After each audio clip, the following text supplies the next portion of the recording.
I'm hoping to get into the Peterson in a few hours. I mean, I know it won't be exactly a practice for striking, but it'll be a good spare practice, spare session. But if I don't, I think I'm gonna have to go get a few games in tonight.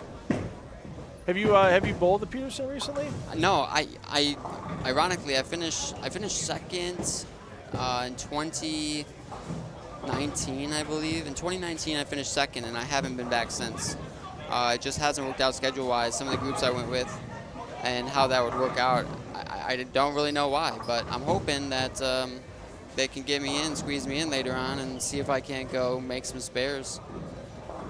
And then you know how much easier tomorrow will feel.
All right, we're going to take a little audio intermission here. We'll be back with Andrew Anderson, Game 2. If you have those questions, drop them in the chat on YouTube.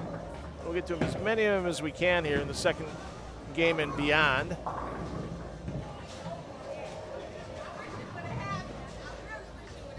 And we'll be back with Game 2 after player movement.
Game 1 in the books. Game 2 underway momentarily.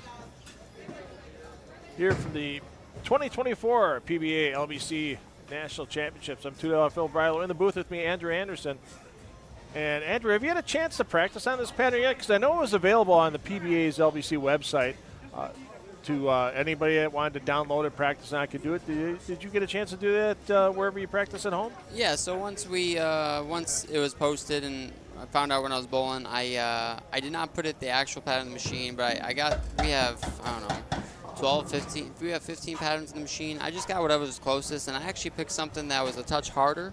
I generally find that, you know, if you bowl on something a little harder, when you get to something a little easier or higher ratio, it feels that much easier.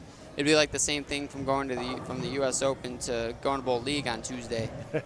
So that's kind of my mindset. I try not to bowl on patterns too much. You get these preconceived notions of what's going to work. Okay. But totally different building, right? Thankfully, I have some experience here from the PBA event here earlier this year. And so I'm going to take some of that experience and use it here when it comes to bowling ball choices and how I attack some of these lanes. So once again, any questions you have for a reigning PBA Elite League MVP, Andrew Anderson, dump them in the chat here on YouTube. More happy answers for it. We're going to stick around with Kyle Troop here for another few shots. 2:23 looks like his opening game. Good grind out for 223. He threw 5 out of the last 6 strikes for it. There was somebody here last week that came in, had a little bit of a different hairstyle. All of a sudden, I'm like, wait, I thought Kyle was supposed to be here next weekend. They had the same jersey and pants. Oh, yeah? That Kyle's wearing right now. Yeah, I mean, Big Kyle Troop fan. Kyle is great for bowling. It is, it's incredible how far he and bowling really has come when it comes to. There's always been some different, unique bowlers, right? Yeah. Like some are louder than others, some are bowl with their heart on the sleeves more than others, and Kyle really embodies it, and it's really, really cool to see the public and bowlers all around the world appreciate that, because sometimes, you know, it's frowned upon to show emotion and get upset with yourself, and you know, Kyle doesn't change. Kyle will tell you know exactly how Kyle's bowling based on his reactions, and he embodies it, and that's what makes him so great. So it's really cool to see that the public embraces that. So we'll see where he's playing on this 43-foot pattern. I can promise you I won't be there game 2. Promise you. I'm going to try my best not to be there. Now, you were here in February. They had the Illinois Open here. Yep. And you guys covered a good chunk of the house during that event as well. Is there anything you can use from back in that PBA event, like maybe how the lanes played different pair to pair when you come into a tournament like this, or is it just you got to empty the memory banks and it's going to be a totally different thing? I'm a big note taker. Okay. Pretty much any event, especially when I know we might bowl somewhere again. I take a lot of notes. So I have some notes on different pairs here. But more importantly, the thing that's very unique here is like this building just hooks. I mean, we say that about all over the place. Everybody talks about it, right? But what's really unique about this place is where it hooks. Like most places, the track might be between, let's say, 12 and 16. Some places are 8 and 12. This here, it feels farther right, where it feels like it's between 7 and, let's say, 11 or 12. This is nice. This is nice. Yeah. You know, if anybody, if this Kyle Troop's giving me a little bit of a shoulder massage with both hands, 2 hands. Yeah. So when it comes to how I'm going to play lanes, this is quite distracting, Phil. Is it distracting for you? It's not that distracting to me because I'm not getting I'm watching you kind of go with the motion with Kyle there. He's going to put me to sleep. Getting the thumbs in. He's getting the thumbs in there a little bit. He's going to put me to sleep. Yeah, I think he's just loosening his hands a little bit, He might too. be. If he stuffs a 9 here, it's not me. Gives it a little too much? Yeah. I think that it's when people are getting here for the LBC, what I think might be happening for some is they're not prepared for the amount of hook on the lane. You know, you see the pattern, you're like, oh, this is going to be pretty, you know, be able to play a little straighter, stay straighter longer. But you're even watching, like we saw game 1 with Burkett, Adcock, Jeff Johnson. I mean, they were even starting around 17, 18, 19. So a little more hook than people expected, I think. And so that's what we saw at the PBA event here. We get into practice, everybody's throwing urethane, and then when the first block hits, they hook so much that almost urethane was out of place. So you had to find a way to play left and use smoother bowling balls to blend out the friction down lane like Rory is right there. Hey, he's one of those kids that went to college as a freshman and was a pretty decent player, and then has used his time in college and became one of the best collegiate players. I know he was a honorable mention collegiate All-American this year, and yeah, he's come a long way in a short time. Yeah. He's a practicer, it seems like. I mean, everything I ever hear is he's practicing more. He's around the right people, of course. You know, when you're watching the PBA day in and day out, you're going to learn quite a bit, and then you utilize that when you're practicing for college every day. And college bowling is such a fun environment and an intense environment that, you know, something like this probably seems super chill for him. Yeah, you're right. It's just, hey, even if you're a PBA member in this tournament, if you want to have a beer while you bowled, you could have a beer while you bowled. Exactly. So, it's very, like, you know, it's called the League Bowler Certification for a reason. Yeah. It's very much like you might see in League. I promise you, when I go bowl League nowadays, like, a 5-man League for me feels like it takes an eternity. Obviously, bowling with 4 on a pair, 5 on a pair when we bowl and compete. So when we go to 10 on a pair, I feel like I'm bowling in slow motion. So I'd be lying to you if I said I might not have a beer or two on the way to maybe kill some time in between and have some fun with it. And it's that's fun. I mean, it's recreation. It's fun. Exactly. It's league. It's not like you're, you know, bowling for the U.S. Open title or something like that. Then again, you see the thing. I saw the thing, the Monday qualifier this week for in Detroit, where the guy got done golfing and he slammed 3 beers waiting for the playoff, and then made his way through the playoff to make the main field. Ironically, You know? where that happened is where I play golf league at. Really? Right? So yeah. So now I've met the guy a couple times because he was playing practice rounds there just in case he made it that far. Okay. And at my league the week prior, he was actually inside having some beers with some of our league members. And so it was such a fun turnaround to see that happen, because in his mind, he didn't think that he was gonna. He either thought he was already in, or he was out. There was no playoff. Right. So, yeah, I mean, it's funny how that stuff happens in sports. Good for him, though. Yeah, I mean, how quickly can it sober you up? All of a sudden you realize. Oh, he's probably geez, asking for, hey, can I get some bread? Yeah. 3 large glasses of water and a loaf of sourdough. Loaf of sourdough. You guys sell loaves around here? Just nodded on the tee. All right, let's see Kyle hit this up again. Hands should be nice and loose after a little workout on your neck. Oh, and, yeah. I mean, the second frame shoulders. was great. He probably moved 5. He could feel it.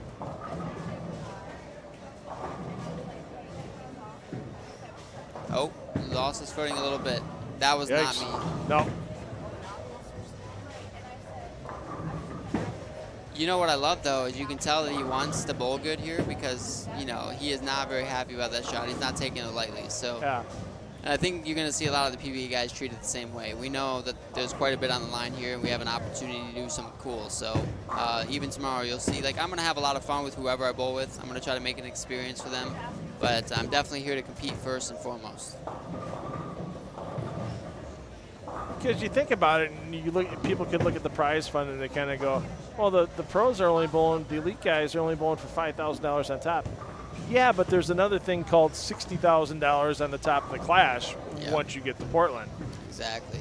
So, again, big picture. It's a big number out there, too. So the pressure is more on those now bowling because of what prey they put up than it is anything else. Like, once you see a number, you're chasing a number. So it's a different mindset, especially when you know it's, what, 253 a game, I think? Yeah. So you can't miss too often. Troop is having some putting issues so far. He does not foul, and he just fouled. He almost fouled twice. We saw him.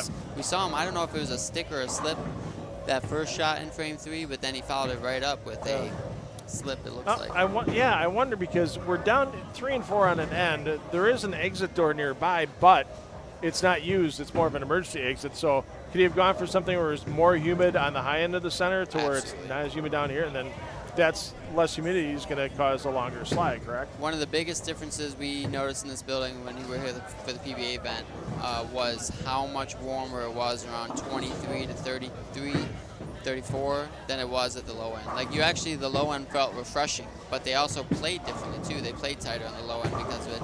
Rory with a massive messenger. Those are fun. Those are fun.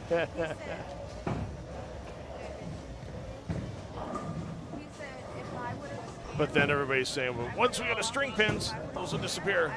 Yeah, I don't believe it. Yeah. I've seen a few from EJ on his videos he's put out from his center in Indiana. Now that he's gone full strings in that center. I've practiced quite a few times on them, and like there's different versions, yes. Yeah. But the newest versions that are going to be certified or are certified are very close to free fall. Like, yes, you might see some randomness happen all the time, but you see that happen on free fall too. Yeah.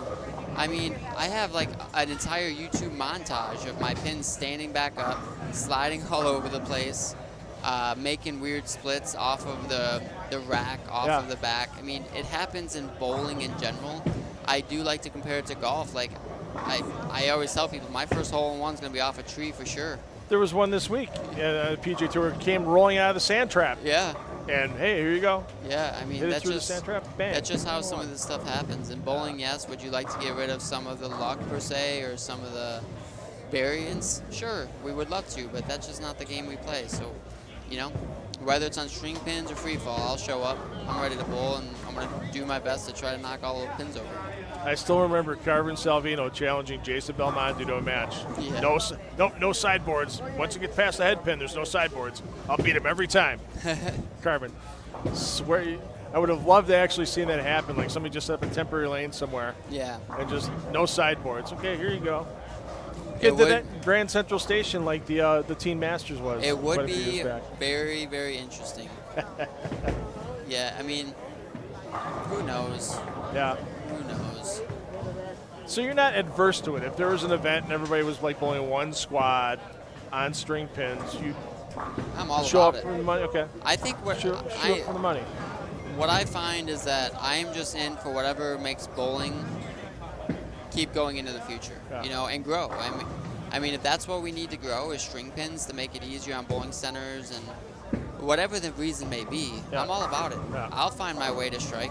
Like that's my job, you know. My job is to knock over 10 pins, and if you make it a little easier, a little harder, you know, that's just what it is. But as long as we're all signing up for the same event, I'm good with it. Now it'd be different if like I had a bowl LBC on free fall and then the next squad's on string pin, sure. Yeah. But Yeah. that's never gonna happen. Oh, Vicious T-bell. nine. T-bell. Vicious nine. So have you set any type of deadline for your career? Like 10 years from now, you want to be done with tour and maybe have a family or maybe be at home more, that kind of thing? Or is that thought not crossed your mind yet? No, unfortunately, it's on my mind all the time. Okay. It's like, you know, I live a life where I'm on the road so much. I'm traveling so much.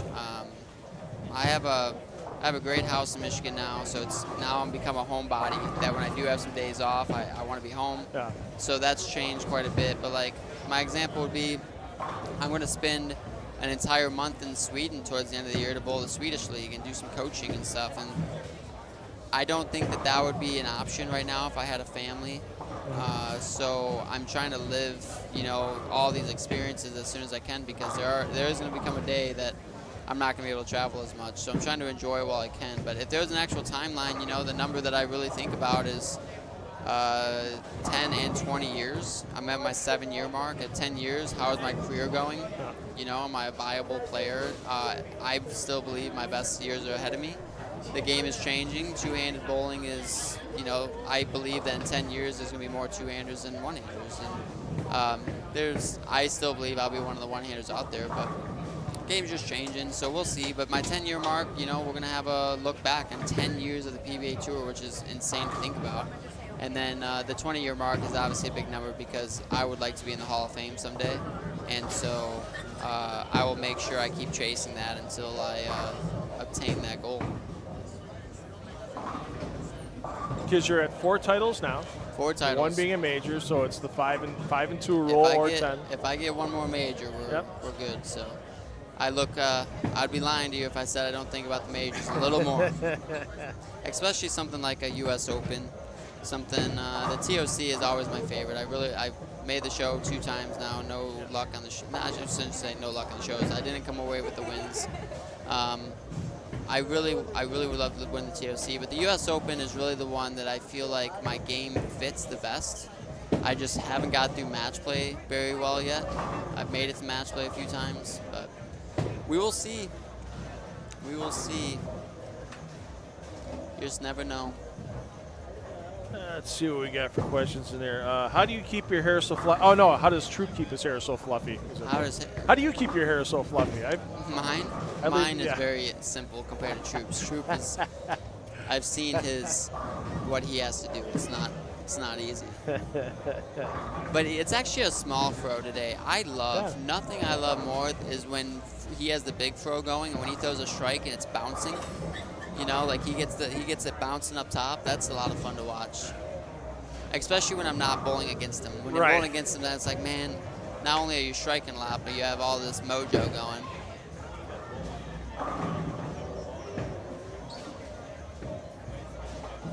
Well, you know, he's got a great doubles partner with Jesper Svensson. You have a phenomenal doubles partner with Chris Prather. Yep. I mean, how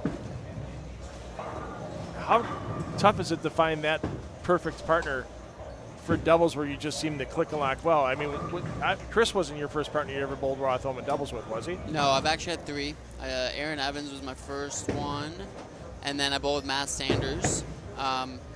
The thing that happened with Prather and I that worked so well is when we bowled together at PBA events, we could tell we talked the same ways, talked the same language, and just attack the lanes very similar. We're completely different bowlers, but we attack the lanes very similar. And so there came a year where we both bowled pretty good. We didn't make the cut, and we were out at lunch, and you know, I asked him. I said, you know, one of these years we should think about it. And so we thought about it real quick. You know, it sucks to leave somebody too. You know, I loved bowling with Sanders. I think that he and I would also have a fair opportunity, but at the time, I just won Player of the Year. Chris Prather just won Major in another tournament. So you have 2 of the hottest younger bowlers where we look at it and we could bowl this 10, 15 years together. And so the first year, we made the show, and it just like solidified our choice right there. We're like, yeah, we did the right thing. We didn't win the first year, but I was like, we're going to take this as a learning experience. And then, you know, we're now 5 years in bowling together. We have 4 shows and 2 titles. It's like, what? Can't ask for much more. And it really doesn't even matter how well or bad or good or bad we're bowling at the time. Like Prather was having a pretty rough year going into doubles. I had a couple good tournaments going into it, but we definitely weren't the favorites. Yeah. And so to qualify first and win, I mean, that just goes to show how well we do as a duo. Did you know that second shot in the 10th frame, how close you were on the shot clock? Yes and no. See, I've been told, obviously, and like, thankfully it didn't happen, right? We're not living in that situation. But the thing that gets me, like, because I went now having some free time, and I'm a big component on like watching success. Like when I go bowl a major, I'd be lying if I said I didn't watch my Masters win here and there to get some good mojo, like the feeling again. Yeah. Like, hey, I can do this. So when I went back and watch it, like if I counted out myself, like from when I picked my ball up, I counted like 17 seconds, but they said I was at like 23. So unfortunately, or fortunately, very fortunately, I had, 2 seconds left on the clock? Yeah. And I was good to go. But in a world, if they would have gave me 0, I have a feeling we would have had a discussion. Yeah. Because it's really up to somebody's discretion when the shot clock starts. I mean, yes, it's supposed to be when you pick the ball up. Right. But if you go back and count it, I don't know if I was that close. But thankfully, that's not the world we're living in. Right. So, yeah, I don't know. It was obviously after the first thing the tournament director said to me, like, you were really close. I'm like, wow, I didn't feel like I took that much more time. Yeah. But the only reason that we were almost screwed is because Prather went over. I didn't know that either. So, like, Prather went over the shot clock. I never saw. They told him but didn't tell you. Yes. I did not know. And I don't think I would have changed anything about it. Like, I was just going through my process. Yeah. I don't know, maybe I would have sped up a little bit, but thankfully that shot didn't matter nearly as much as the first one. Right. It's just funny, the little things that can come. Oh, yeah, especially it's a rule change this year. Right. Normally that's a fine, right? Yeah. Like, where it went over, no problem. Here's however much the fine might have been. This year it's way bigger, where I would have gotten 0 and we would have lost. Yeah. It would have been the difference between winning and losing.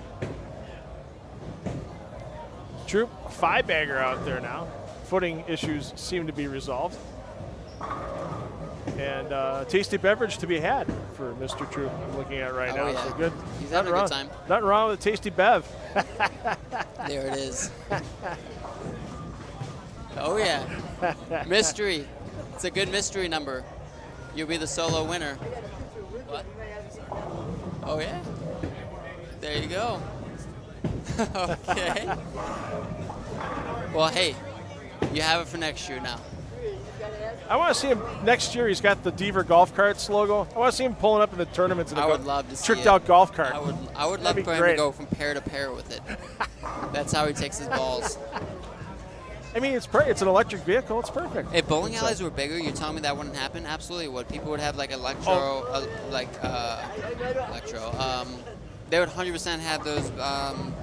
Have you seen them in the airport where people ride around their luggage? Oh yeah, the little. Tell me a ball company wouldn't come out with one of those that fits 6 balls or 4 balls. You sit on the actual piece of luggage. It's got a little handle that comes out and you go cruising around. Yeah, I'm surprised nobody has done that I'd yet. go pair to pair with that. Hey, how many pairs do I skip? 5? No problem. Yeah, hop on. Hop on. Oh, you ever been to Pro Bowl West in Fort Wayne, Indiana? I've been there. Oh God, that concourse is so wide. You could easily take a bunch of golf carts. You can race golf carts on that concourse. The National Bowling Stadium. Oh, that's another one too. Yeah, you can race golf carts on there. So that's beautiful. Who are your non-bowling? You have any non-bowling major sponsors right now? Yeah. So I have a Sagano Steakhouse. Okay. Which is the owner of Sagano's is actually an owner of a bowling center, but we weren't going to put the bowling center on my thing, so he said, "Hey, we'll do the steakhouse." I'm like, "Yeah, absolutely." So I have that. I am working on one that's discreet, but it will be something involving liquor. Okay. And it will be a lot of fun if it happens. Good. So I'm hoping for this upcoming year. It's nice seeing more businesses outside of the ball companies and the accessory companies on bowlers' jerseys. And I mean, Sean Rash has been one for numerous years now. Now Matt Ogle bowled this morning. He's another one with raised sunglasses. And Kyle, I know, is raised sunglasses as well. And it's nice seeing these outside companies get involved with the sport of bowling. So yeah, I think it's just searching for the niches. Like sunglasses is a great one. It's just you can't wear them. Well, you can wear them. You could choose to. Right. But it's to get some of those, you have to make sure the niche works, right? Like, when they ask the question, when you go to them, or they however the conversation starts, and they say, "Hey, why would I sponsor you?" You have to be able to give them reason. And so we're in a bowling alley where, bowling you have, generally speaking, restaurants or some sort of food. Like sunglasses is a niche one where it was probably it's a great conversation they had. I'm happy that they did it. It's just how do we find more like that? And so you have to find these little niche ways in. Yeah, because you are right. A lot of the sponsors are bowling related. Yeah. One of Prather's is a fishing lure company, isn't it? Yeah. Which I think is awesome. He's a shark. And again, it's like, where are you from? Like, who do you know? Yeah. So, all right, we're going to take a little audio intermission again. Give us about 10 minutes to refresh our beverages, stretch a little bit.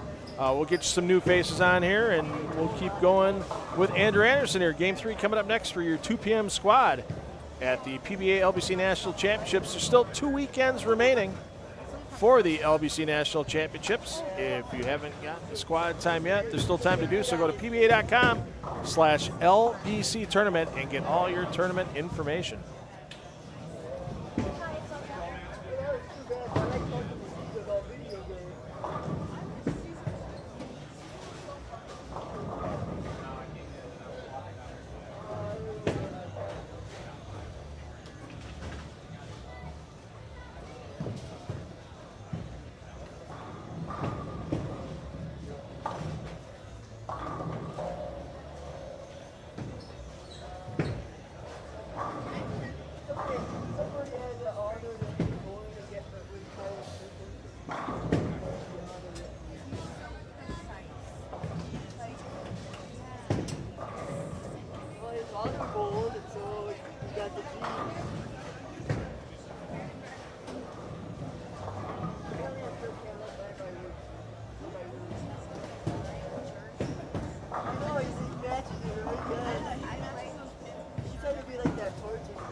I think he switched to the phone too. He switched to the phone.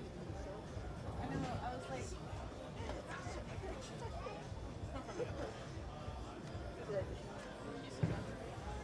I'm just gonna Photoshop you out of it, put me in it. No, you're not. You can come up next to you. Thank you. Jake, come sit in this chair right here.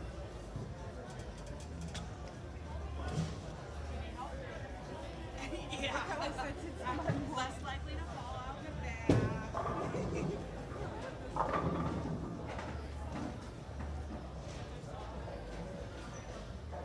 Switching.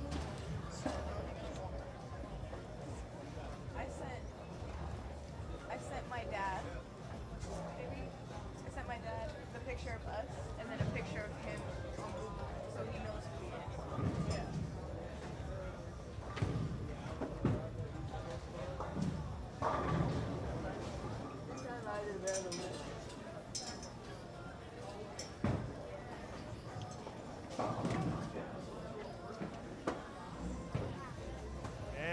And getting ready for game 3 here on our 2 p.m. squad. 11 a.m. squad, you'll get to watch Andrew Anderson in the booth with me now, bowl tomorrow. There will not be a booth feed, but you'll be able to follow him game by game on the PBA YouTube channel. And there's one of my favorite guys to talk to off the lanes because he's not just got bowling stories for you. He's got baseball stories. John Burkett, former major leaguer, former all-star in the major leagues as well. What a good dude. Oh, phenomenally. What a good dude. When he first came on the 50 tour in 2016, I got to meet him for the first time, came up to the booth, introduced himself, talked to us in the bar when we were done, and so he goes, my dream is to beat Pete Weber for a title. I'm like, that's like everybody's dream. Yeah. To beat Pete Weber for a title. He's just he's so down to earth, and like here in the bowling world, he just treats everybody like the same, you know. And I really appreciate that. It's very nice to see, and humble is a great word. And he's a competitor though too, you know. Like we got the chance to bowl nationals together 2 years ago, not on the same team but in the same group, and it was very fun to watch him get into it and really, you know, pull for his team and give some runs at some events. So, yeah, I actually ran into him at lunch today. Got out of here for a few minutes, got some fresh air, and sat down with my wife and I. We're at the nearby Panda Express. And, we were sharing some Peterson classic stories because he's bowling tomorrow. He had nothing. His wife was out of town doing something this weekend with the family, and he's like, I just sit at home. He goes, so I called some of my buddies on the 50 tour going, hey, you got any bowling going on by you? Yep. And then Jeff Johnson told him, yeah, we got the squad at the LBC. And John couldn't bowl last year because he undergone some wrist surgery. Yep. And he's glad to be here and happy to get out here today. Not the greatest starts for him. He's 18 over after 2. Jeff Johnson, though, 527. So we'll stick with how JJ's doing here. Yeah, that's a monstrous start. 14-14. Billy Froberg leading the Senior Classic division right now. That could be in jeopardy. Yeah, he kind of figured that. He goes, it's nice when you leave in first place. He goes, I don't see it staying there. You have to leave in first to win, right. You know? How about those guys from Higgins Aquarium? My goodness.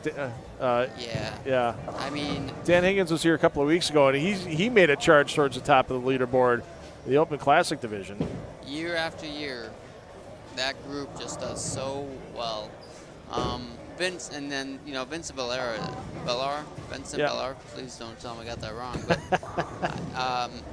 he's been bowling incredible. I mean, every time he has been showing up to some events that we're in, he's bowled really well. So it's not news that he bowled really well and actually led the team. Joe Bailey is incredible. Chad Roberts, so much success, and then of course Dan Higgins anchoring the crew.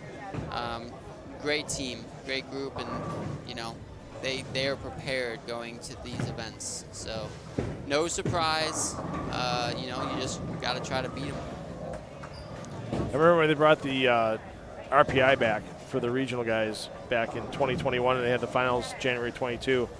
And Joe Bailey, I mean, he had that match in control, and then Carlos Granados makes a 4-6-10 in the 9th frame. Yeah.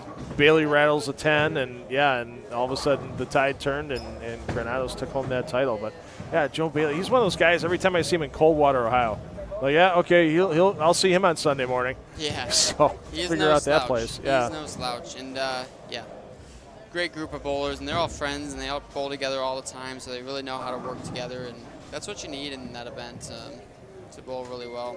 You need some continuity, and you need some people that want it and can make moves off each other. Yeah. Scotty in the chat asking your favorite plastic bowling ball. Have you had a favorite plastic bowling ball? Oh, my first bowling ball ever was a Johnny Bravo spare ball. I think that has to be my favorite, just because you're not supposed to remember things at that age, and I promise you, I remember showing up every Saturday morning and bowling with Johnny Bravo. Definitely my favorite.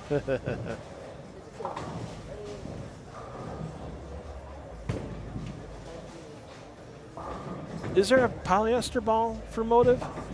Yeah, we have. We've had some snipers. Sniper, okay, Sniper, that's right. Of course. Because it's not that orange one, is it? Yeah, the original sniper is the orange. We've had 7 versions of them, but some of them are mixed, so we can't throw some of them on the PBA Tour anymore due to the urethane rule. But you can throw the original orange one or the original gray one. It's like a dark gray, smoky color. I was going to say there's going to be some new goodies coming out for everybody, not just Motive. But anything you can shed a little light on for Motive, what people will see getting in the fall leagues this year? Yeah, I don't know how much trouble I'll get into, but yeah, we thankfully, Brett's very kind, and the guys at Motive share some information. I can't share too much. Every new bowling ball, even at this stage of my career, is exciting. I'm always excited to go drill a new ball and see what might have changed, what technology has grown. But I'll say that there's always a few releases that are a little more exciting than others.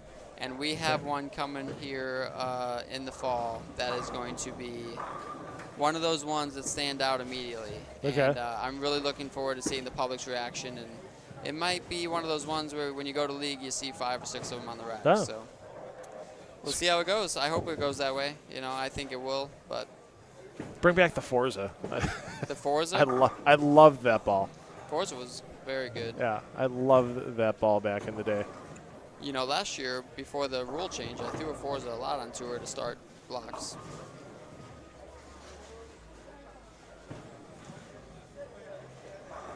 Do you know if that's going to continue on? It has to be within 2 calendar years, or like getting to 2025, anything from 2022 will no longer be good, and it's going to be 23, 24? I believe, and I probably should know the answer to this, but I believe it is of August 2022 just going forward. Okay. I think that you'll start to see older balls, for us, you'll see us throwing Black Venoms for the next 6-7 years. That type of thing. When you have a good bowling ball like that, you just, you continue to throw them, especially if they stay within the rules. Because, you guys have the Venom Shock, and there's several. Jackal Ghost. Yeah. Been around 10 for years. quite a while. I mean, every company's got 1 or 2 that you just it never drops into the retired bin. Yeah. Yeah, I mean, that's just how it goes. Yeah. You know, I mean, again, one of those things you can compare to golf. Like, some of the guys hitting irons from 10 years ago, like, they hit the new ones. It's all cool and fine, but can't go wrong. Can't go away from your, bread and butter. Have you done a celebrity golf event at all, like Ronnie Russell's done No, in Portland the last couple of years? I mean, define celebrity, right? Okay. So, like, well, we are talking Ronnie Russell. I mean, yeah. So the event he does is incredible. Yeah. I actually kept up with scores. He had a tough outing, but I love that he does it. I love that they allow him to do it. So that's incredible and good for him. I do quite a bit in Michigan. Especially anything that's ran by bowlers, for bowlers and/or for bowling communities, I try to be at, and I take a part in a lot of them. So I love this time of the year to play some golf. I've really been getting into it the last few years, and I don't think I'll ever get to Ronnie or EJ's level, or even maybe Smallwood for that example. But I like to be competitive, and it's fun, man. It's fun to get away, and the two games kind of similar, in a lot of rights. Driving's like throwing that big old booming strike ball, and then there's a 10-pin or there's an 8-foot putt. Yeah. The thing that translates the best for me is putting, because I'm so used to seeing ball motions and how they should roll and whatnot, and so putting is very similar. You're looking for a ball shape. You're not to the point of some of these guys where they're actually floating their golf balls in Epsom salts and to find the center of gravity and then mark it. So no. If I ever get there, tell me to stop. But it's kind of funny that bowling's talked about center of gravity and stuff for so many years now. Golfers realize on golf balls where that center of gravity is, or if there's something off inside the core of the golf ball, it can make it go just that little bit off, and it's the same thing for you guys. Yeah, thankfully for bowling, they're already marked for you. Yeah. Could you imagine if every time you went to a truck, somebody's carrying this big machine to figure out where the mass bias on the ball is? There's a third trailer out there for the PBA just marking mass biases for everyone. It would be an absolute disaster. Jax is asking, how crucial are the bowlers, your partners that you cross with on lanes? I guess they're looking more for how, a tournament like this tomorrow, you don't know who you might know who's going to start in your pair, but you don't know who's in front of you. And you go to the next pair, okay, what did these 4 players do? It's actually a little easier for you guys on tour than it is in an event like this, isn't it? Yeah, so you get so used to who you follow on tour that you understand the moves that you might need to make or do make. Here, or in any amateur event for that matter, it's just like Prather told you, the moves are so different. Where I'm so used to following guys with 500 rev rate, when I follow guys with, let's say, 300 to 400 rev rate, the moves are way less, the ball changes aren't as violent. So those things definitely play a factor. It is incredibly crucial. I don't think there's anything more important than game one of a tournament when you get practice on a pair. Like, when you get practice on a pair, you get to set them up. You should, generally speaking, have the best score possible. And so if you bowl with people who aren't on the same page and are doing totally different things, whether it's throwing urethane, throwing a bunch of surface, it can definitely mess with your game plan and change how you attack the lanes. Who's leading seniors right now? Billy Froberg. I would call him. Yeah. And 14-14. Let him know that he might Jeff Johnson. He might even be watching. Jeff Johnson is trying to chase that down. Yeah. And he's doing it. He's running very fast. Trying to see if we got any other big scores out of seniors out here. Now, the good news for the PBA 50 players this year out of the LBC National Championships is last year they only advanced one senior player to Portland. That was Lenny Borst Jr. This year it's not just the PBA 50 top finisher, or it doesn't necessarily have to be PBA, but whoever is the senior classic winner, and then the player highest in the standings at 60 or older also will advance to Portland. So deferred one of the spots that used to go to the women's classic division. That dropped from 3 spots to 2 for the women, and now the seniors and super senior each get a spot into Portland. And boy, that just the atmosphere in Portland. I don't care if it's a clash, a league night. They show out. And what's so impressive is you've been going there actually longer than I have probably, but I've gone about 6 or 7 years in there and different venues and not venues, but different events there in that venue. And they always show out. I mean, it could be June, it could be September, it could be March. Right. They are there, and they are ready to party. And they are ready to show out for the PBA fans and, the shows. And so tip the hat to them. It's not too often you find a Bayside. Wasn't your first time at Bayside immediately after you won the USBC Masters in Syracuse? Yeah. The story has been told a few times, but we got in a car after the Masters from Syracuse. I got in a car with Tom Clark, Kim Richter, Mike Flanagan's wife, girlfriend. They're married? They're married, right? I don't know. I don't know. Who else? Chris Barnes, Janae Haggerty. Yeah. That's our crew in the minivan because we all missed our flight. We were all supposed to get on a flight. All of our flights were canceled due to snow, weather. We went to minivan, and now it's the road trip of all road trips. We're doing okay for a while. You get to hear some really fun stories between Tom and Chris Barnes, and all of us are honestly being a fly on the wall just between conversations between Chris Barnes and Tom Clark was incredible for me. And I just won my Masters, so I'm on cloud 9. But then you win the Masters, and then you're asked to change a tire in a car.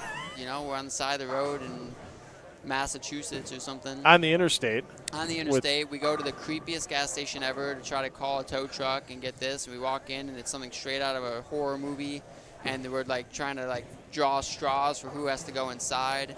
Janae went inside. She's like, oh, you boys, I'll go inside, And so it was a wild experience. Not what you expected when I first signed up for the tournament, but it was cool. I mean, again, one of those stories that, something good happened, then something bad happened, then something good happened again. I got to bowl in Maine for the first time, and that was quite the treat. Yeah, I always liked that event in Maine before they had the league, when they had the 64-player bracket, just 2-game matches. Yep. There you go. Or best 2 out of 3 game matches is what they were. Best 2 out of 3, yep. Yeah. So. And I think Blanchard won that year. Yeah, he had just gotten back from Germany, I think, right before that. And, he took it down. And I think that was his last title on tour. I believe so. So now he's at Cubic AMF selling string pin setters. I think we're going to see him bowl a little bit. I don't know that to be fact. I don't. But I think he's bowling more. He's been bowling some regionals I've seen out west. So I don't know. I kind of feel like that means he might be trying to dabble into some majors here and there. He may not bowl tour trials, but he might bowl. Didn't he make the Masters 64 this year? This year or the year before? One of the last couple of years he made match play at the Masters. He couldn't have been last year because he was working, right? Yeah. So this year? This year. So. Yeah, he's got plenty of talent, a lot of strikes left in that. It's funny, all these regional managers for the PBA that are such phenomenal bowlers. I mean, Tony Lanning, who you see on tour all the time, he's now running the national tour.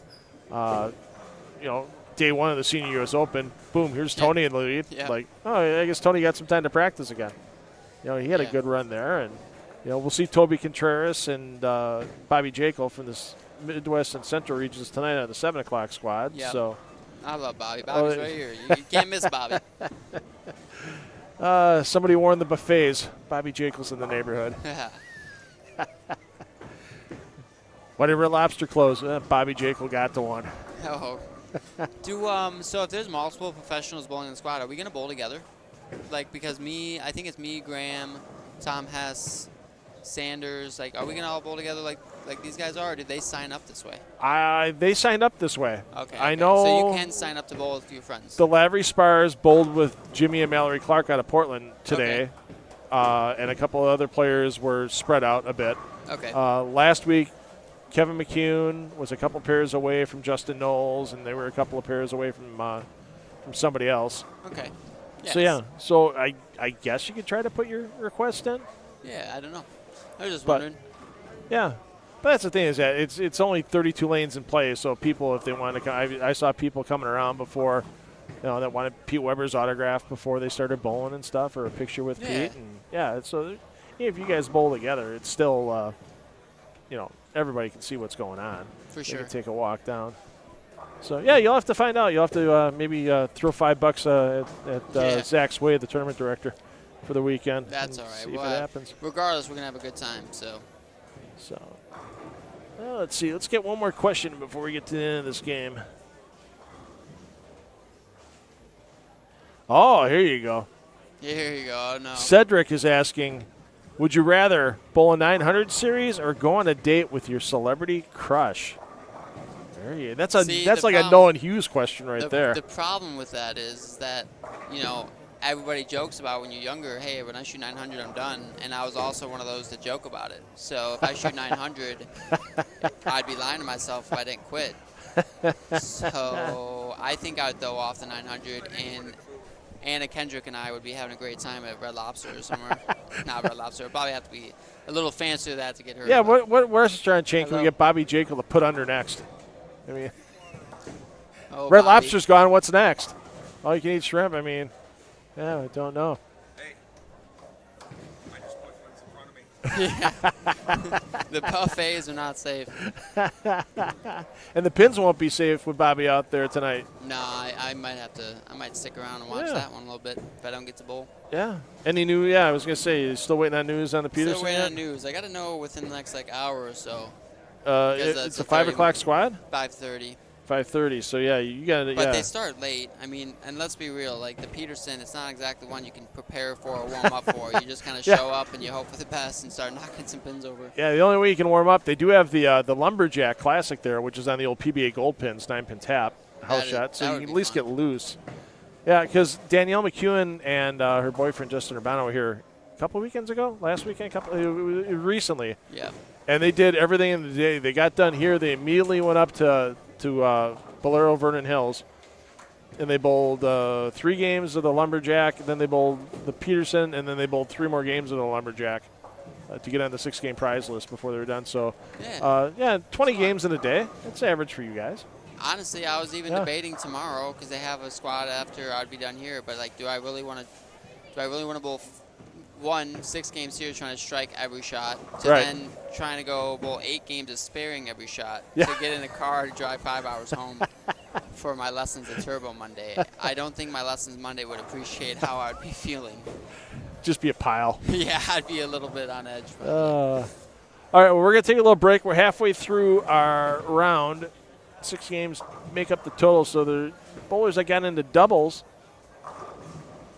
their last game of doubles is now, and then the 4-player team. We saw John Fury a little while ago. He actually is one of the defending team members from last year that won the team competition with himself. They can get I need to figure out these rules because my buddies that are coming in tomorrow, I got to make sure I'm in some team events and doubles with them, you know? Exactly. So, yeah, your doubles event is games 1, 2, and 3. Okay. Team events games 4, 5, and 6. It's $25 per player. Okay. So $50 for a double entry, $100 for a 4-player team. Yeah. And you can bowl with anybody in the tournament that hasn't bowled yet. So, like, you can bowl with all your buddies tomorrow. If you actually would have signed up with yourself and, let's say you want to bowl with Jeff Johnson. If you would have signed up for you and Jeff Johnson doubles on the squad, you would have used Jeff's first 3 games. Is there any limit on who can bowl together? I'm not sure. I think the PBA exempts can't bowl with each other.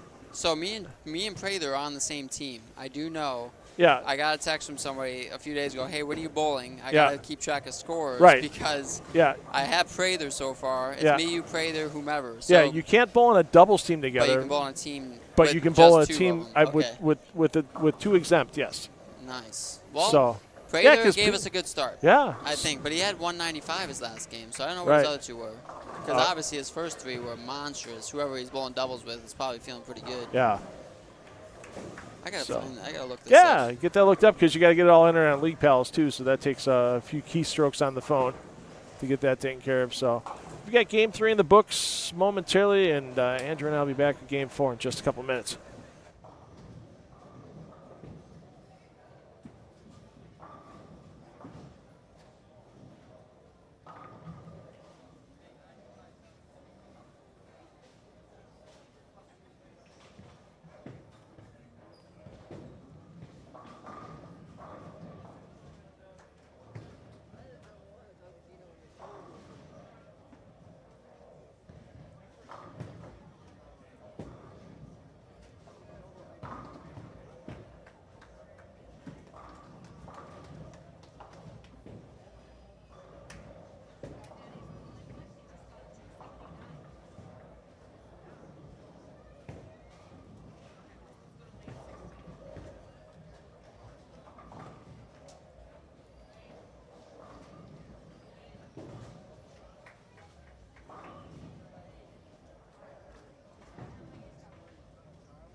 And we're going to get game 4 underway here. We're going to stay with a hot hand. Terrence Beller. T-Bell, I've been T-Bell, informed. yeah. He's from our neck of the woods in Michigan. I think he lives in Waterford or Pontiac now. He just went two-handed maybe a little over a year ago. Oh, he was wow. a one-handed bowler, one of the straightest players. Think of like Norm Duke type of straight. Okay. And then he goes to two-handed. Now all he does is hook the lane. And very good at it. So it's really cool to see him here and throwing some strikes. And I know our buddy Derek bowled this morning, gave it a run. Came up 30 pins short, yeah. I think he said. So T-Bell's trying to, get some pins here too and see if he can't make a little run himself. He's on a good pace. Yeah, it's been interesting. No, we don't. Last year we saw some players make some runs. Carlton Chambers reminded me that where he just made the run of 230, 240, 230, 240, and he popped like 270 game in there and just was consistent. We're seeing a lot of it this year where we're seeing bowlers with like 270, 270, 270, 190 or 2-0, and then and then bouncing back and still getting to 14 and 80, 1470. Yep. Like and we saw earlier. And that's where wit's crucial to who'd you follow, who started there, was there urethane thrown, what's going on, and a pair to pair in this building is a little tougher than some, like especially when you flip ends. Flipping ends can be a little tough here.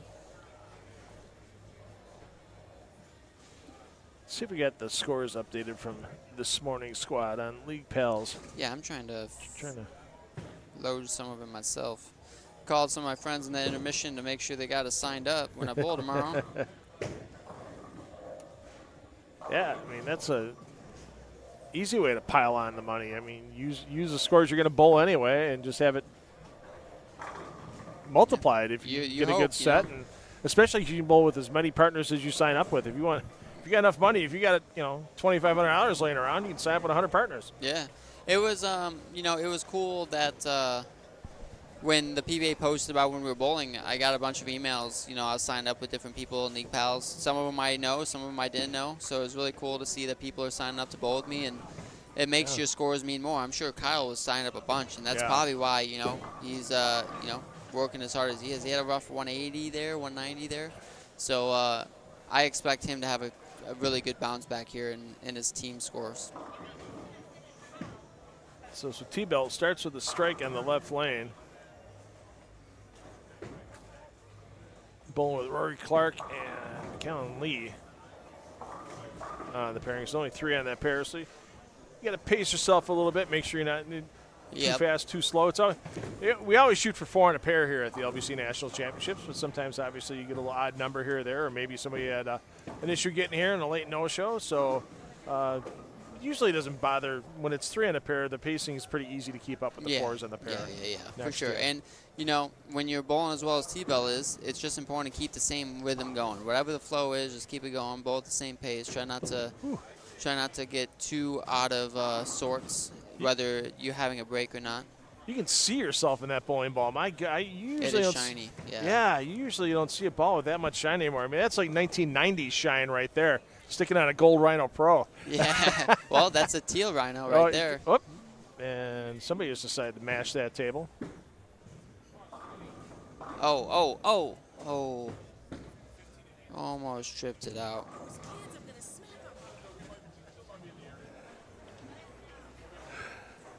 So we'll get that table straightened out momentarily. It's kind of a temporary setup here we have during the LBC National Championships. And sometimes bowlers have to dodge our tables, and sometimes those bowling bags, they miss a little bit. So, because once we're done with the tournament every day, Bolero Mount Prospect goes back to open things up for their open play, and they got a good special tonight for everybody. $22.95, all you can bowl.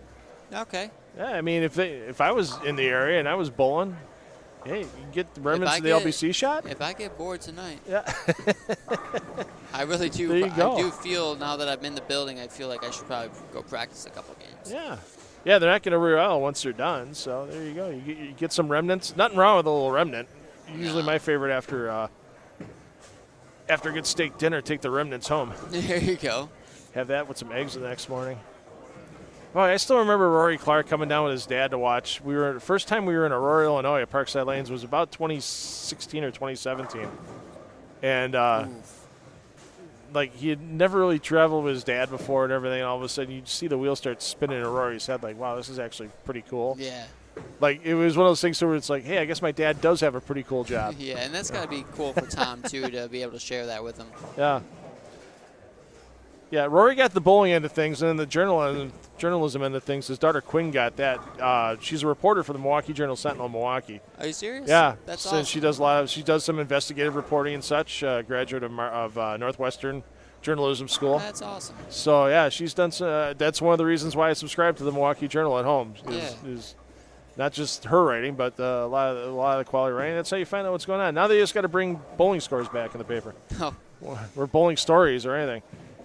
Yeah, I can't tell you the last time I looked at a paper, if I'm being honest with you. Yeah, I sometimes have the news sent to my phone. Yeah, I'll catch it online. I Yep. don't actually have a physical print copy of the okay, paper, okay, but okay.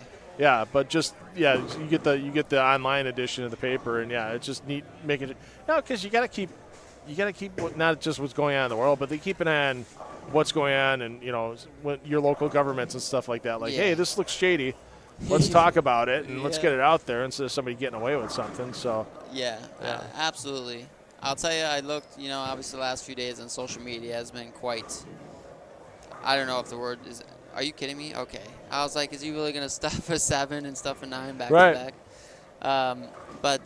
Yeah, I mean, the last few days on social media, it's almost like you want to stay away from it. But it's entertaining. I pretty much have, yeah. Yeah, it's entertaining at times, but Yeah.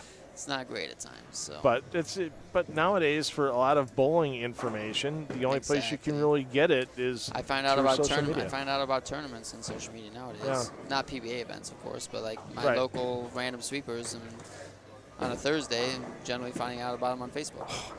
That was a vicious I saw that. 7, 10, 18. My goodness. Well, thanks for sending in your entry fee to the PBA LBC. Here you go. It's- T-Bell's got something going here. He's yeah, cooking. let's stick with. The only scare I have for T-Bell here is that it's game 4. Yeah. He is really far left already. And he's not the one to go back right and throw it harder. He's just going to Okay. keep chasing it. So does he run out of room is the question. I think he's done a lot of quality shots. I think his ball motion is really good. Just got to see if he can keep chasing it and it stay good for him. Well, one of the toughest things to do, and I'm sure once you get on the PBA tour, well, you probably hit some of it during your collegiate days as well, is getting used to that ball return sitting on your left thigh. Yeah. When you're in the approach and then getting around it. I mean, looking at Rory already, he's kind of hugging the ball return there and trying to keep it tight. Okay. Yeah, and absolutely. Yeah. If bowling alleys were made now going forward, I think we would actually see bigger concourses. They're not in the lanes for a competitive reason. Yeah.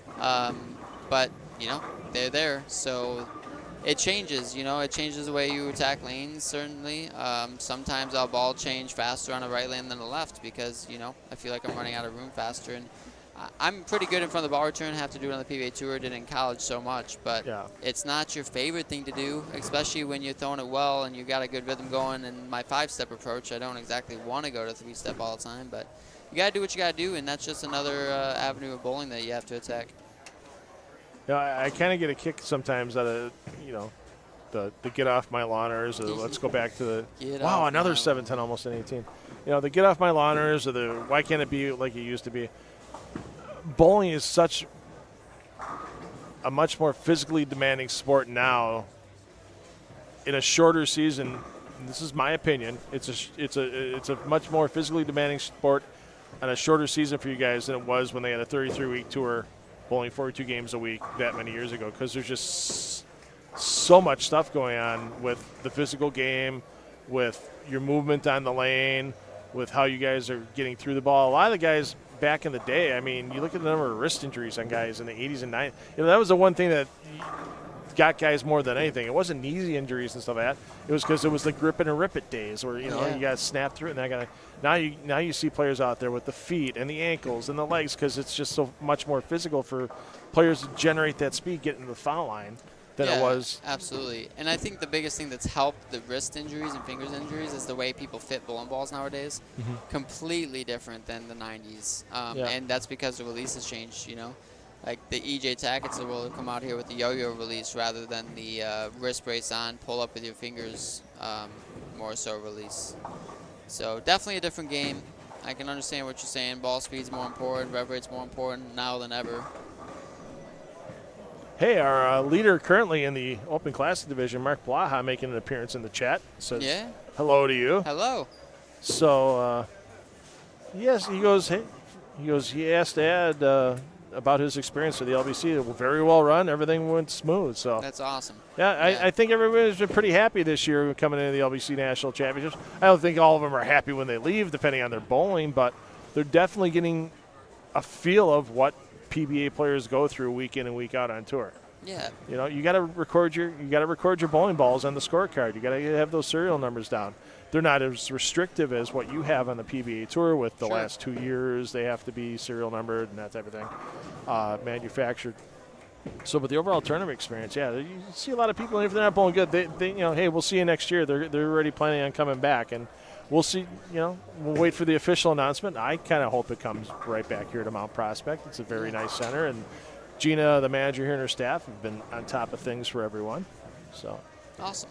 works out well. Yeah, it's always good to hear about the experience. Like, the tournament's one thing, you get to bowl and play the game, but if you have a great experience, that's just icing on the cake there and keeps people coming back. I like that there's a wide range of age group and talent level here, and a little bit of everything. We have some lefty two-handers, we have some righty two-handers, we have some older 50 players, we have some younger. I think we have 2 youths that I've seen. I know Mateo is Mateo Quintero, a junior Team USA member this year, I believe. Okay. So it's really cool just to have the wide range of not only skill but age, and everybody competing on the same floor. Don't get it too often. So let's see, another question in here. Somebody asking about how do you sign up or get into nationals? I'm assuming they're talking USBC nationals in this case, not LBC, because LBC is a singles event. The optional doubles and team that we've been talking about, you can bowl with anybody, you just sign up for it. Yep. Whereas if you go to the USBC nationals, you need a 5-player team for the men, 4-player team for the women. Yep. I shouldn't say men, but the Open Championships is a Yeah, 5-player team. And then, so you got to work on that and then work on your travel schedule. It's in a different city every year. Generally speaking, you got to plan 8 months in advance. Yeah. 6 to 8 months to really have a set time that's going to work for everybody. And like getting, I have 20 people in my group for USBC Nationals, and it's quite the dilemma sometimes trying to get everybody on the same. Hey, what day are you flying in? What day are you flying in? Where are you staying? These are the times we bowl. Would you like to bowl the side events? There's a lot going on. It's chaotic at times, but again, one of those things that you just try to have a great experience, and you go with a group of people that you enjoy being around. And this is different, right? It's a singles event, but you can tell that people are coming in groups and coming with friends and really enjoying their time. And getting a taste of, what it's like to get a 16 block in on a tougher oil condition than what you're normally accustomed to at your league. Now, you have an eagle other than your USBC Masters title, correct? Yes, you I have a singles eagle. Singles eagle. And what did you have to shoot to take that eagle down? 802. Okay. Yep, I had 823 going into the 10th. I wrapped the time, and I really thought that was going to be the losing situation, but I did need a strike on the fill to take the lead by 1. Okay. So, thrilling. I'll put that up there with just about any title I have, because there's so many people that come through those doors. So many people get an opportunity at those 3 games in singles, and to come out winning it is just really, really special. And so, I tell everybody, like, please go get the experience. If you love bowling, bowl USBC Nationals, bowl the LBC Nationals, bowl these. Get out there, get the experience. Regionals are another good taste. But I do think that this is actually maybe even for some a better experience than regionals because of what you bowl on and the experience you get. And we're in Chicago. You have a lot to do here in the summer, so great location to have a good experience. Yep. And so, like I said, T-Bell running out of room a little bit. The left lane's got him a couple times. To really keep the momentum going in this case, when you're 150 over through 3, 220 feels like not a great score. You're averaging 251, and if he doesn't throw a 3-bagger here, he can shoot anywhere from 2-0 to 210. You're going to really feel like you lost some pins there. Yeah. Even though he's probably in the pocket as much as he's been the 3 previous games, but just the angles changing a bit. I mean, there's realistically a shot that a bowler shouldn't be watching the ball go all the way through the pin deck. Yes. I mean, Even if it's a bad shot through the face, you could still learn something off of it. absolutely. I coach so many high schoolers that throw the shot. You know what's even more surprising when it happens is when they throw a good shot and they don't watch it. It's like you should be celebrating that you threw a good one. Like watch the thing go through the pins and get some confidence from it. Let alone when people throw a bad shot and then, you know, if you could excuse me 1 sec. Yeah, no problem. So, looks like we got a couple other questions in there in the chat. Unfortunately, I don't have any way to change over the script. I believe it's in Korean, but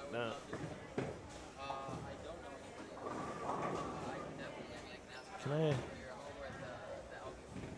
I can't. Yeah, I can't translate that, unfortunately. So, and I think we're gonna have Mr. Anderson. If you got one more question, you got a couple of frames to ask him here because we're gonna get him sent over. It sounds like we're gonna get him sent over to the Peterson Classic.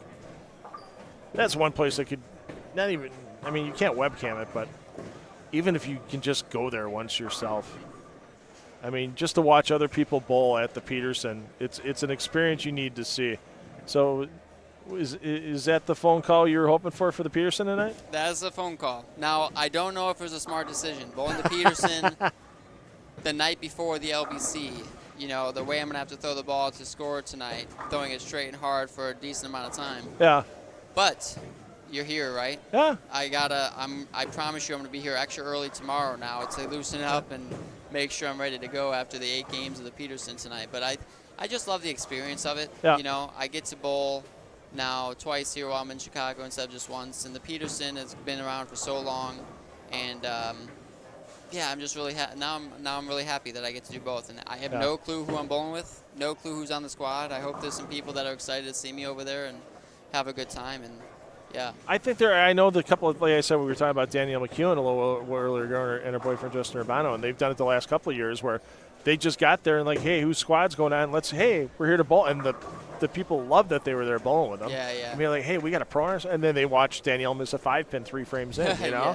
Yeah. But that's just goes to show how tough the Peterson can be. Yeah. Have you broken? How many times have you bowled the Pete? I bowled it twice. Okay. The first year I might have went minus 700. The second year I went in prepared and I think I went minus 23, and it was the year Barta won. Okay. And so I finished second to him. And so I haven't bowled since. So it's been a few years then. It's been like 7 years. Okay. Again, it just schedule hasn't worked out. And Yeah. so like on my way here today, I'm like, what was I thinking? Why would I not bowl the Peterson while I'm here? And, you know, do I wish that I would have bowled this day and the Peterson tomorrow? Probably. But, you know, I'm a bowler. Figure it out. Right. You know? You get the feel right back. Yeah, we'll you'll figure get it out. You get 10 minutes of practice tomorrow to shake all of it off. Yeah, I mean, how cool would it be if I get to go over there and put up a good score at the Peterson and then bowl this? Because this is gonna feel so easy tomorrow, based on what I've heard about the Peterson this year. It's not 1579's leading. I actually know the gentleman that's leading at the moment, and he goes, this year might hold up. He bowls early every year, and I think 2 of the last 4 years he's left in the lead, and a couple of one of them he just got run over. Shortly there, a couple of weeks thereafter. 1579. And then, who ran him over? I forgot who the heck did that. Oh, Staniger. Matt, you know Matt Staniger. Yes. Yeah, absolutely. Staniger shot 17 whatever. I mean, Yeah, it was just obliterated everything that year. So, 1579's leading right now. So, hey, do what I did one year. Take a house ball, grab it, shoot 15-10, get your $1,000, and go on your merry way. I grabbed it right off when they were at Hoffman Estates. The first thing I thought of when I got off the phone was like, what balls am I going to check in? Because the balls I brought for the LBC aren't exactly going to be the most conducive over there. I'll check in my spare ball and something, I guess. We'll see. Yeah, definitely the spare ball. Yeah, I had a I only brought one ball with me. It was a Black Phantom, an original the 90s Black Phantom. And I had the ball in my car for like all day before I went down there at night. really hot day, and the thumb slug came out. And the pro shop was closed. I didn't have any glue with me, so I grabbed the house ball. Yeah, I shot 15-10 with a conventional grip, 15-pound house ball. Not bad. There you go. Yeah, that's one of the highlights of my bowling career, to be honest. I think that's, yeah. You know, what I did the year I finished second is I actually took a 16-pound ball and a 14-pound ball. And so on the racks that were like kind of tight, I used a 16, and then on the ones that were wide open, or the lanes that hooked right in the front, I threw this 14 like a flamethrower down the middle, and it worked. Yeah, it's amazing. You just, hey, what would you shoot? Oh, I barely averaged 200. What'd you get a check for? Like $8,000, you know, or something, you know, or something like that. The way you shot, So, well, hey, thanks for the time. Absolutely. The fans appreciate it. Absolutely, and. Like we said, if you want to watch Andrew bowl tomorrow again, watch him how he's going to try to recover from the Pearson tonight. 11 a.m. tomorrow here, local time, noon Eastern. You'll have all the YouTube feeds here from the PBA LBC National Championships. Single spare after tonight. Thanks, Andrew. Appreciate it. Thank you.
All right. Once again, I want to thank Andrew Anderson for his time. Sorry, we kind of ran out of time for the questions suddenly because he got the call that there was space available on this evening's Pearson Classic squad over at Bolero Vernon Hills, and squad started at 5:30. It's about a half-hour drive. So, yeah, Andrew had to make his way over there, but you'll get your chance to watch him bowl tomorrow at 11 a.m. local time, 12 a.m. Eastern for those of you watching us east of Chicago, as he will take to the lanes for his 6 games of PBA LBC National Championships competition. We will not have a booth feed on that squad. We also will not have a booth feed for our 7 p.m. squad this evening, but we do have quite a few names on that squad. If you're a big fan of PBA 50 players,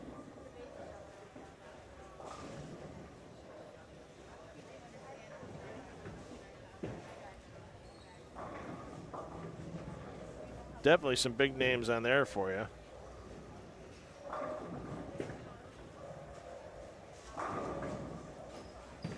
Some of the players you see tonight at 7 p.m. include, well, hey, Bobby Jekyll, Toby Contreras, our PBA Central and Midwest regional managers, respectively.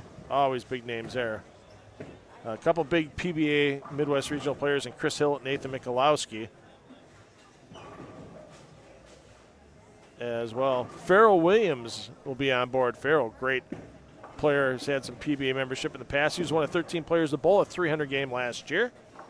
So Farrell is going to get his mini Duke tonight before he bowls. It'll be a pleasure watching him receive that. Always great talking the sport with Farrell Williams.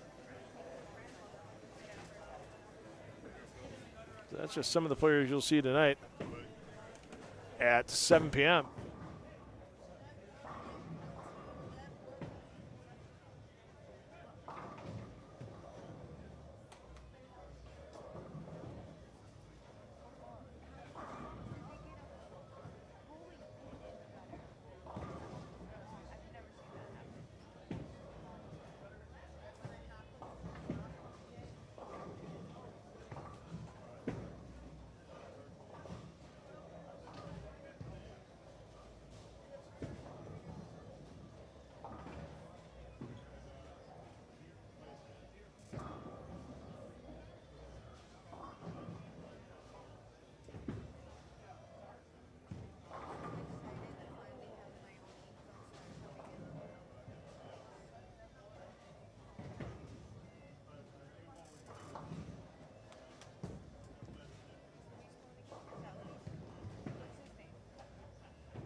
Always good when people stop by the booth to say hi.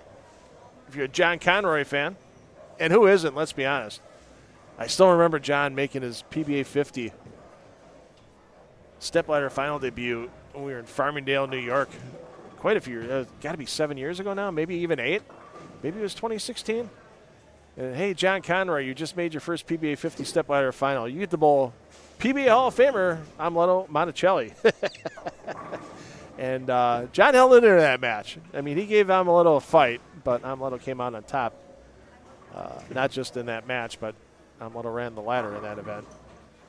So, and the Laspina family, of course, grace hosts of many PBA 50 and PBA events over the years. And, of course, Bowler the Veterans Link, always a great cause to give to. It is the official charity of the PBA for the BVL.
So we've got Jeff Johnson making a run at the Senior Classic Division lead. We'll stick with Mr. Johnson for a little bit.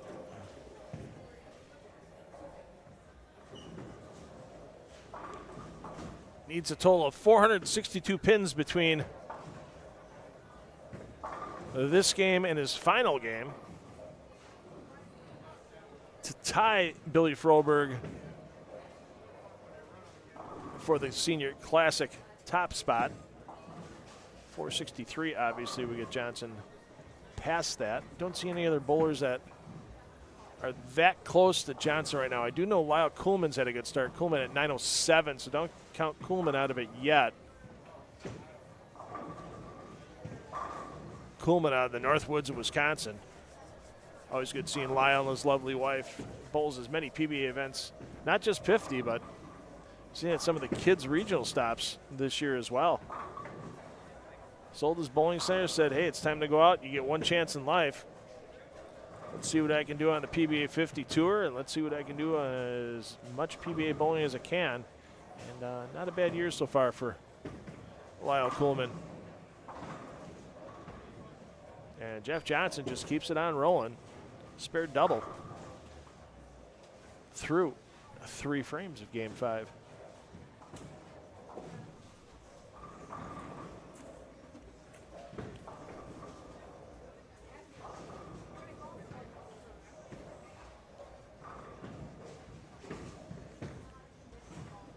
Oh, I had a question in the chat about how Jason Cragen is doing. You can see him over there on lanes 19 and 20. Cragen, your second bowler on 19. He's getting ready to step up right now. Cragen, not a great day. He's over a 200 average for the day. But at just, if we use the PBA plus-minus scoring system, he'd be at +5 for 4 games. So that's not going to get him anywhere near a check here.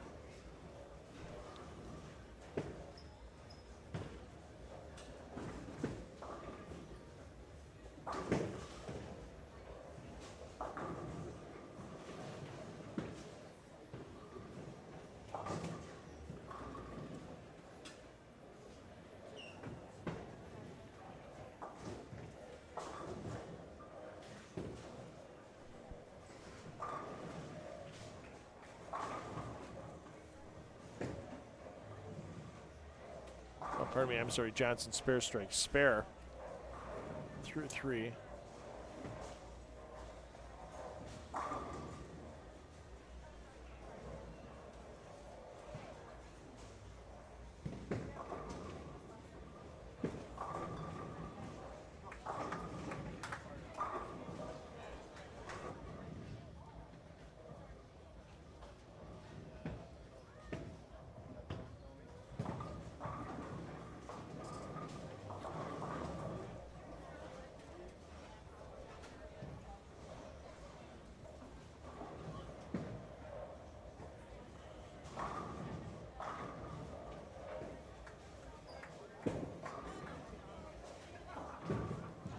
So if you're looking to get your information about this 2024 PBA League Bowler Certification National Championships, and maybe it's piqued your interest a little bit watching these YouTube feeds over the last 4 weekends, now into weekend 5, and you might want to bowl, you might want some information, you might not be able to make it this year, thinking about doing it next year, get all your tournament information here for the 2024 PBA LBC National Championships at pba.com/LBC tournament.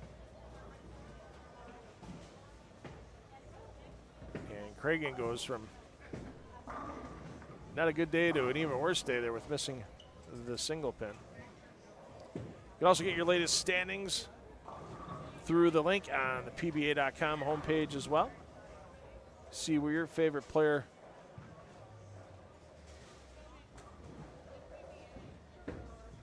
is located in the standings once their competition has been completed.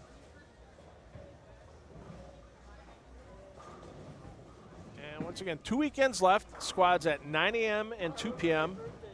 the next 2 Saturdays, and squads at 11 a.m. on our following 2 Sundays, with the last official day of this event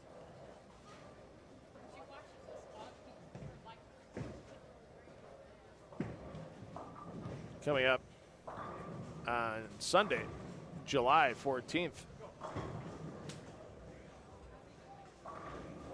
And we had Andrew Anderson in here.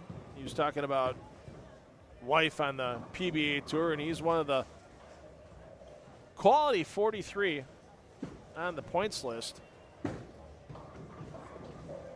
from this 2024 season, as Johnson leaves a rare open frame on his scorecard to this point today. Anyone that wasn't in the top 43 in points or is not a previous PBA Tour champion in recent history will have to bowl the PBA Tour Trials for the chance of one of 12 available spots on the 2025 exempt tour. And the PBA Tour Trial is going to take place beginning Monday, August 19th, with a PBA Tour Trials PTQ, the old pre-tournament qualifier. That'll be right here at Bolero Mount Prospect.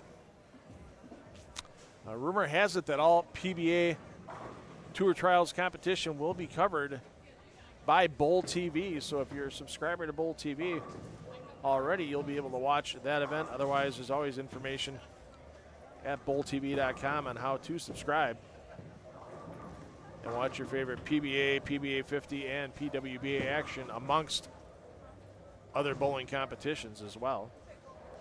So your PTQ is here on Monday, August 19th. Tuesday, August 20th, we'll go to Bolero Woolridge on the southwest part of the suburban Chicago area. Then we'll move a little farther north to Bolero River Grove.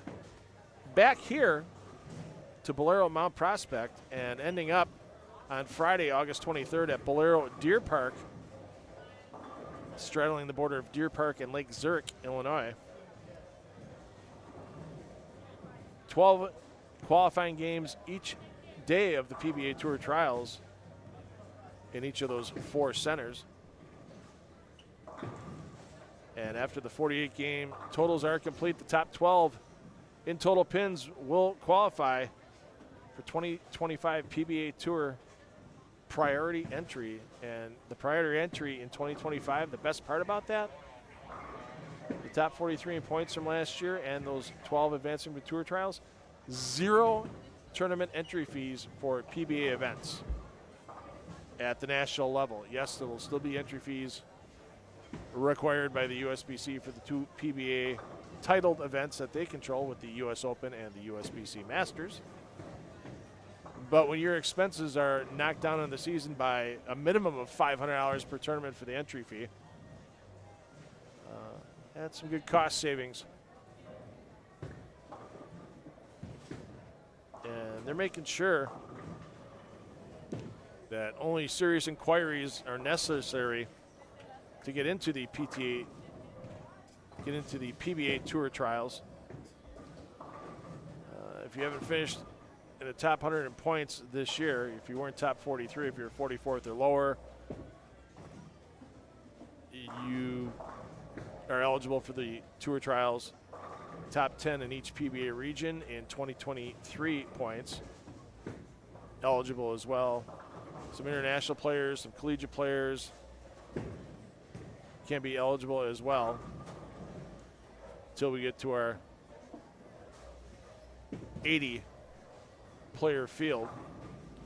And to make sure that we keep the wheat and the chaff separated, your entry fee for Tour Trials, $1,000. And it should be that way. Look at all the money you're earning just by not having entry fees to, let's say, 15 PBA Tour events a year at a minimum of $500. That's $7,500. I'm looking forward to the Tour Trials. I mean, there's some names on the Tour Trial list already on that roster that you kind of go, wow, you didn't think they had that bad of a year in 2024 to have to be on that list, but yeah, they did. Zeke Bate, we did a open mic during the PTQ in Springfield, Missouri with Zeke. He missed out on the points list Tim Foy Jr., we saw him on TV in Delaware, still not enough in the points. Nate Garcia, Carlos Granados, a former RPI winner. Joseph Grandin, what a 2023 World Series of Bowling Grandin had. 2024, not as kind. Tim Grunler, who had a great run earlier in the year and unfortunately fell off late, missed the top 43 in points. Andrew Hall, who recently won his first PBA regional. Matt Kuba, Anthony Lavery Spar, we saw ALS here a little earlier today. Brad Miller did not have a good 2024 as well. Nick Pate fell out. Arturo Quintero, seen him for a couple of seasons now with the Portland Lumberjacks in the PBA Elite League. Our current Rookie of the Year, Cortez Schenk. What 2023 gave, 2024 took away, and Schenk finds himself needing to bowl the Tour Trials to make the top 55 for next year. Zach Tackett as well, formerly exempt, now out. So yeah, it's a rough way to make a living, but it's something you cannot take the passion away from. But those players that are going to be involved in the PBA Tour Trials, and I'm looking forward to it. I may even make the trip down one or two of those days and watch in person because, boy, you think you see some emotions during just a tournament, a PBA tournament, a match play portion of a PBA event. Just wait till you get in the game 45, 46, 47, 48 at PBA Tour Trials. You're going to see some emotions on display, no doubt about it. Especially if a player's fighting to make that 12th spot on that very short Tour Trials qualification list. So just a single game remaining on the squad. Once again, no further booth feeds this weekend. We'll be back with a booth feed next weekend. And we will close out our PBA LBC coverage with booth feeds on Saturday, July 13th, tentatively scheduled Chris Vai, and Sunday, July 14th, tentatively scheduled with Stu Williams. So looking forward to those. But you'll still have every pair, every frame, every game available for you to watch the remainder of this 2024 PBA LBC National Championships on the PBA YouTube channel. Player movement, Game 6 coming up next.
All right, so player movement and underway in game 6. Jeff Johnson, yikes. He's going to need, well, basically 279 will get him there, but he's going to need a big game 6 to get into the lead in the Senior Classic division. We'll take a quick scan of the scores momentarily, see if we have any other players in contention running towards top spots. Hey, Mark Blaha, I know you're keeping an eye on things. I think you're 15-29 is pretty safe, or not 15-29, 15-23. I gotta go back and look at your score now. The only other 1,500 then Chris Prather was thrown by Mark Waha last week, and I know Mark was in the chat a little earlier today. I think you're safe for another squat.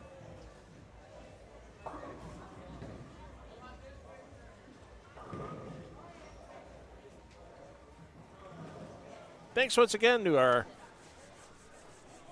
PBA Elite League MVP from the Las Vegas High Rollers, Andrew Anderson, for sitting in with us. Good luck, Andrew, tonight over at Bolero Vernon Hills for your first shot at the Peterson in a few years. May the spares be plentiful and the strikes be occasional, because really that's all you need at the Peterson to get yourself a pretty good check. Make all your spares, get an occasional double three-bagger in there, and you too can mine some gold, the Peterson Gates.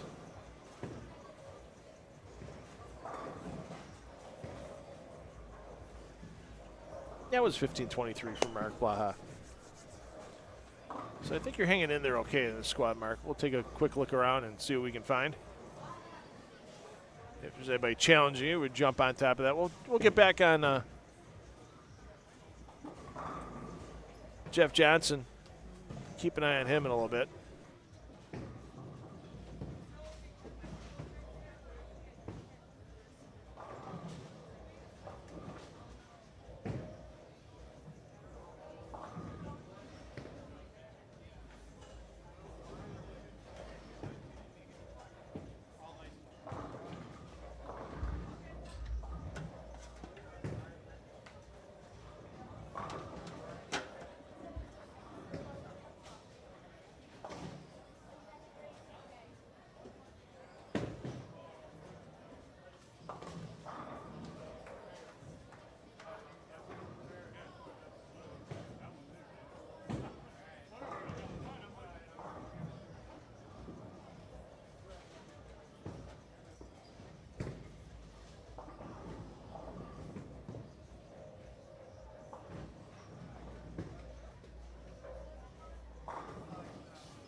Well, we got someone to keep an eye on here during Game 6.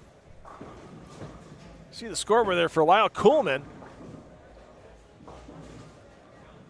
On 13 and 14, Kuhlman, your top player on 13. Strike, spare, three-bagger. He's got an outside shot at getting to our leader, Billy Froberg.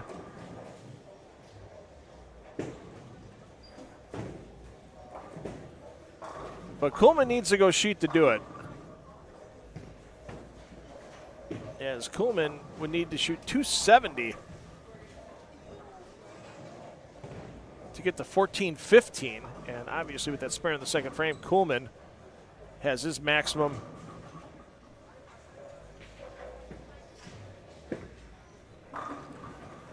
at 280.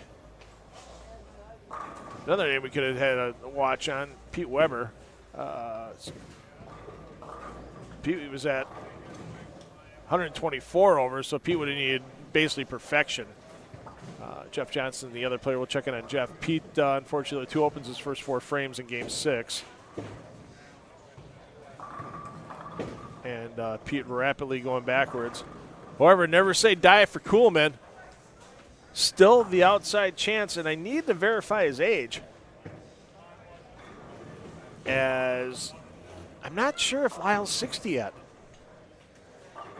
If he's 60 or older, he's got a really good shot at getting the super senior spot out of that senior classic division. I'm going to go verify that. I'll be back momentarily.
So I've confirmed that Lyle Kuhlman is not 60 years age yet.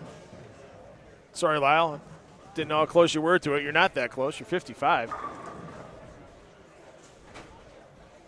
So Kuhlman's only option to get to Portland right now is getting past Billy Froberg by striking out, or at least getting all the way through the second shot of the 10th.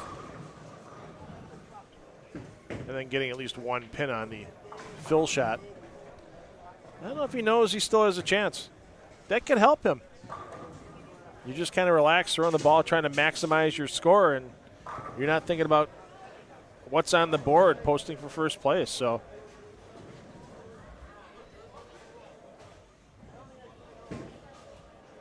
thanks to those in the chat that asked about Chris Barnes. Yeah, he was scheduled to bowl on this squad, but some late changes in the personal schedule. We might see Chris one of the last 2 weekends of this LBC. Nothing official yet, but keep an eye on the PBA League Bowler Certification Facebook page. If you haven't liked it already, what are you waiting for? Do it as soon as the squad's done. And you can get all kinds of LBC National Championship Tournament updates. Keep it going, Lyle. There you go. Needs 3 more. Lyle from Woodruff, Wisconsin. That's right. Someone from Wisconsin's bowling.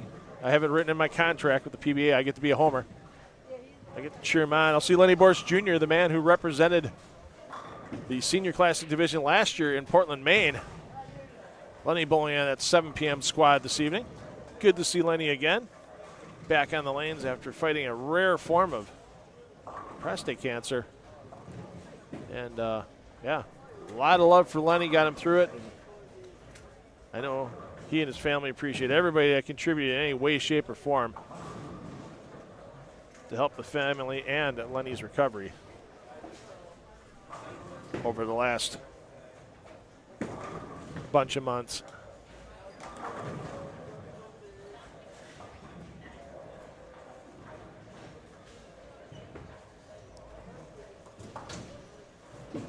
We'll see if we get to talk to Lyle Kuhlman once this is done. It is one of the unique formats of a beat-the-board tournament. Usually on PBA events, there's sometimes an A squad and a B squad, or you're waiting through other players bowling the same game you are and see where you're moving up and down the standings. In this case, you know what's posted. You've seen other players around you. And you kind of know.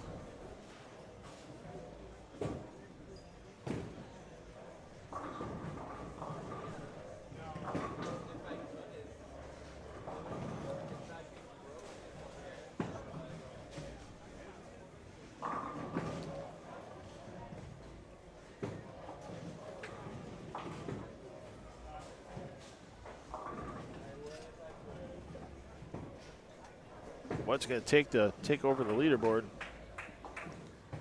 All right, here it comes. Kuhlman, foundation frame. Must continue striking to have that chance to take first place away from Billy Froberg in our Senior Classic division.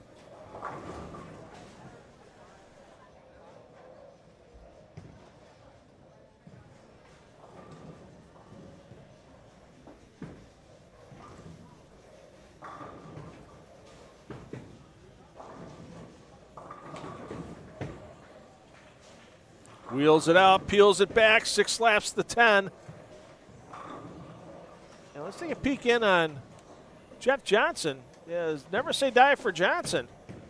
Said he needed a huge game. He basically needs to strike out as well to get ahead of Froberg. As Johnson's maximum 278. That would get him in the 14-20 range, so no room for error for Johnson as well. Johnson, I know, has not reached the age of 60.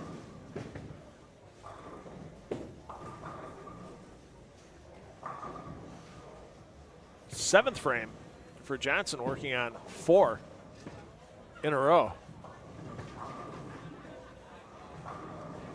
Steps it out, and you see why.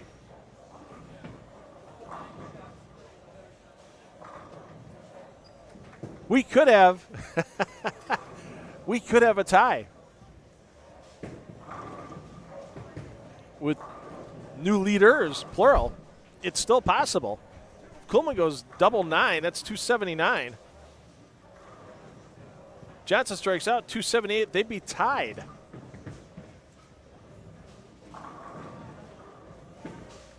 At 14-24.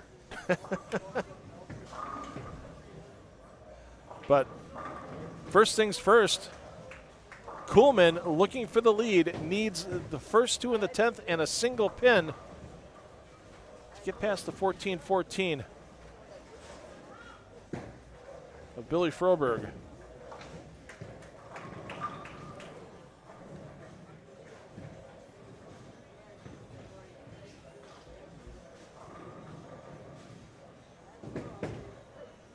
First ball, the 10th. Doesn't like it, and you see why, and oh my. I think he knew what he needed. Grabs the top of his head, and he's seeing his chance at a $5,000 first place payday disappear with the remnants of the 3-6-10 still on the deck. Let's peek back in on the only other player on the squad with a chance to take over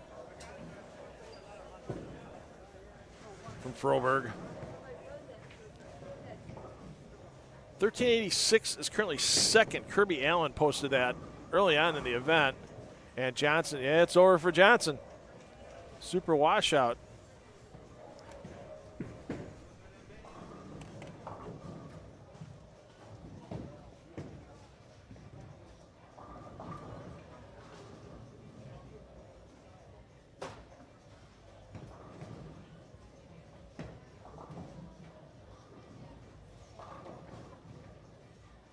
Well, the good news for Kuhlman is he's a lot closer to second place.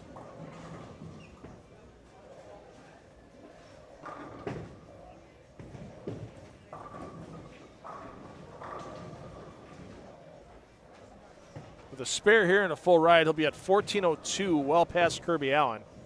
So they'll move Kuhlman in the second, but knowing that you've missed out on your chance to possibly bowl in front of the fans at Bayside Bowl,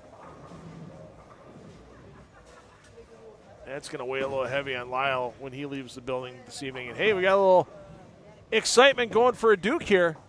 It hasn't been the greatest of days for Jonathan Shallow, as he's just plus 73 through 5 games, 1,073 total pins felled, plus 73 using the PBA plus-minus scoring system.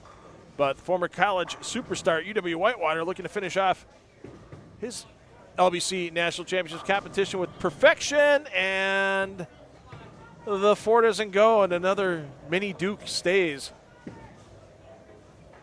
in the storage bin. Back to Kuhlman. He made that 3-6-10. There is your strike. There's 9, so 14:01 puts Kuhlman in second. You just see the dejection right there on that first ball in the 10th, but still a great day on the lanes for the man from Woodruff, Wisconsin. Let's get over to Johnson. As Johnson trying to finish after that open. And wow, back-to-back splits, and the wheels are coming off for Johnson. He's going to be lucky to get to 2-teen. And that's going to leave him into the top 5.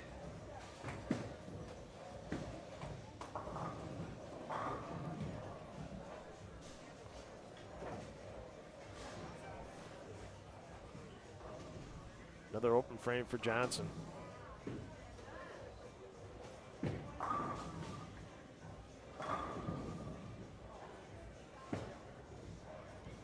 So once again, get your updated standings.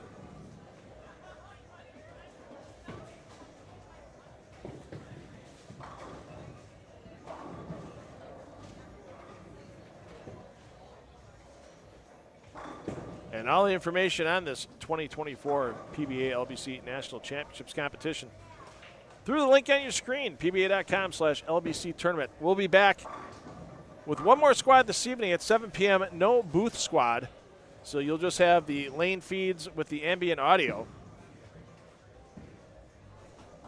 taking care of business. And the same thing tomorrow at 11 a.m. local time, noon Eastern, will be your final LBC squad of this weekend. 2 weekends remain. And it's not too late to sign up and get your chance to bowl. You can do it right there at pba.com/LBC tournament. Thanks, everybody, for joining us this afternoon. I'm $2 Phil Brylow. Hey, parents,